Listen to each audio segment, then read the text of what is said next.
असम्बलियां कब तहलील करनी है, निगरान सेटअप में कौन कौन शामिल होगा। आसिफ अली जरदारी और बिलावल भुट्टो की मशावरत के लिए वज़ीर आज़म हाउस में अहम बैठक। इसहाक डार और अयाज सादिक भी मौजूद थे। ज़राए के मुताबिक कौमी असम्बली 8 अगस्त को तहलील करने पर इत्तेफाक। हुकूमत का मुद्दत खत्म होने से 4 रोज़ पहले इक़्तिदार छोड़ने पर फैसला। निगरान सेटअप 90 दिन के लिए आएगा। शहबाज शरीफ ने हतमी मशावरत के लिए इत्तेहादी जमातों का इजलास आज बुला लिया।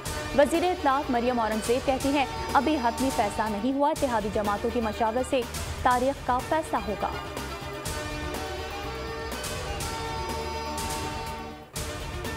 MKM ने निगरां वज़ीर आला सिंध के लिए नाम फाइनल कर लिया। शुएब सिद्दीकी के नाम पर इत्तेफाक। फैसला खालिद मकबूल सिद्दीकी की ज़ेर सदारत मशावरती इजलास में किया गया। MKM वफ़द की वज़ीर आज़म शहबाज शरीफ और वफाकी वज़ीर से मुलाकात मुतवक्की। निगरां हुकूमत के क़याम से मुतालिक मुख्तलिफ उमूर पर मशावरत होगी। अमीनुल हक कहते हैं नई मरदमशुमारी दुरुस्त हल्का बंदियों पर इलेक्शन कराने का मुतालबा किया जाएगा। आम इंतखाबात से कबल बंद सियासी दफातर की बहाली की भी दरख्वास्त की जाएगी।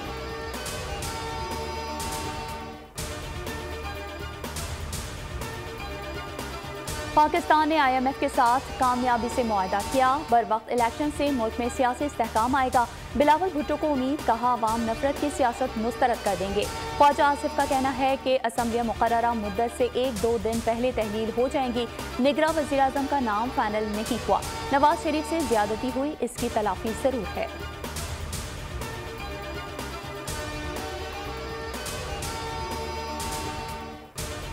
IMF की शराइत के पाबंद हैं, वादा खिलाफी नहीं करेंगे। हंगामी बुनियादों पर मईशत की बहाली के लिए काम किया।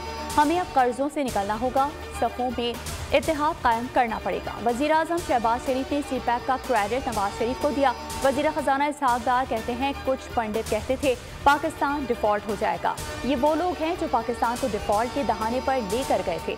कोशिश है जब आईनी मुद्दत पूरी हो तो ज़र मुबादला ज़ख़ायर बरकरार रहें।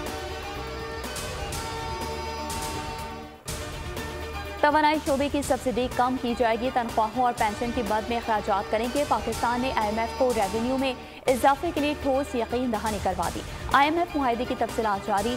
एलामी के मुताबिक दरामदात पर पाबंदियाँ खत्म की जाएंगी। करेंसी की शरह तबादला को मार्केट के मुताबिक रखा जाएगा। ज़राअत और तामीरात पर टैक्स आयद किया जाएगा। नवंबर 2023 और फरवरी 2024 में पाकिस्तान की मईशत का जायजा लिया जाएगा। दोनों जायजों से पहले पाकिस्तान को कारकर्दगी दिखाना होगी। 2024 में बिजली की कीमतों में इजाफे का नोटिफिकेशन जारी किया जाएगा। रिलीफ के नाम पर अवाम को तकलीफ। पेट्रोलियम मसनूआत की कीमतों के नाम पर अवाम पर अरबों का बोझ। हर 15 दिन में अवाम की जेबों से 58 अरब 66 करोड़ 68 लाख से ज्यादा निकाले जाने का इंकशाफ। फी लीटर पेट्रोल पर 71 रुपये 83 पैसे, डीजल पर 63 रुपये 29 पैसे टैक्सेस की धड़ल्ले से वसूली जारी है। पेट्रोल पर 55, डीजल पर 50 रुपये लेवी वसूली, जबकि डिस्ट्रीब्यूटर्स और डीलर्स के मार्जिन का बोझ भी अवाम की गर्दन पर। हर रोज़ पेट्रोल पर लेवी और मार्जिन की मद में अवाम से 2 अरब 14 करोड़ 77 लाख से जायद, डीजल पर 1 अरब 51 करोड़ 89 लाख 60 हज़ार रुपये वसूल किए जा रहे हैं। मुल्क भर के बिजली सार्फिन के लिए बुरी खबर। माहाना फ्यूल प्राइस एडजस्टमेंट की मद में बिजली मजीद महंगी होने का इम्कान। के इलेक्ट्रिक सार्फिन के लिए बिजली फ्यूल यूनिट 2 रुपये 33 पैसे महंगी होने का इम्कान। सरकारी डिस्पोज के सार्फिन के लिए कीमत 1 रुपये 89 पैसे बढ़ेगी। के इलेक्ट्रिक और CPP की दरख्वास्तों नेफ्रा में दायर। दरख्वास्तों पर समाअत 26 जुलाई को होगी।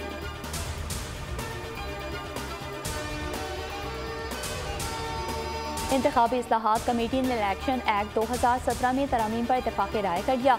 वज़ीर कानून आज़म नज़ीर तारड़ का दावा। कहा इंतखाबी इस्लाहात कमेटी हतमी मुसवदा तैयार करके अरकान को भेजेंगी। कमेटी अरकान पार्टी मुशावरत से मुसवदे पर हतमी राय से आगाह करेंगे। रिपोर्ट जुमेरात तक सामने आ सकती है।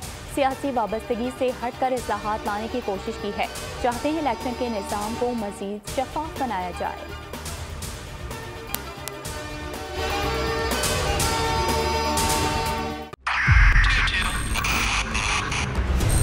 मोबाइल लोन एप्लीकेशन से कर्ज लेना आवाम के लिए अजाब बन गया। सूद की ज्यादती और धमकियां, शहरी ने अपनी जान ले ली। बोल ने दिया अपने आवाम का साथ, उठाई इस स्कैम के खिलाफ आवाज। जो है लोन देने के हवाले से फ्रॉड बन रही है और लोगों की जिंदगियों से और इनकी इज्जतों से भी खेल रहे हैं। तो मैं ये समझता हूँ यहाँ पे 2-3 बड़ी अहम चीज़ है। ये है कि ऐसी एप्स जो कि एक्सेस प्रोवाइड कर देती हैं टू दी कॉन्टेक्ट्स और उसके अलावा टू द गैलरी।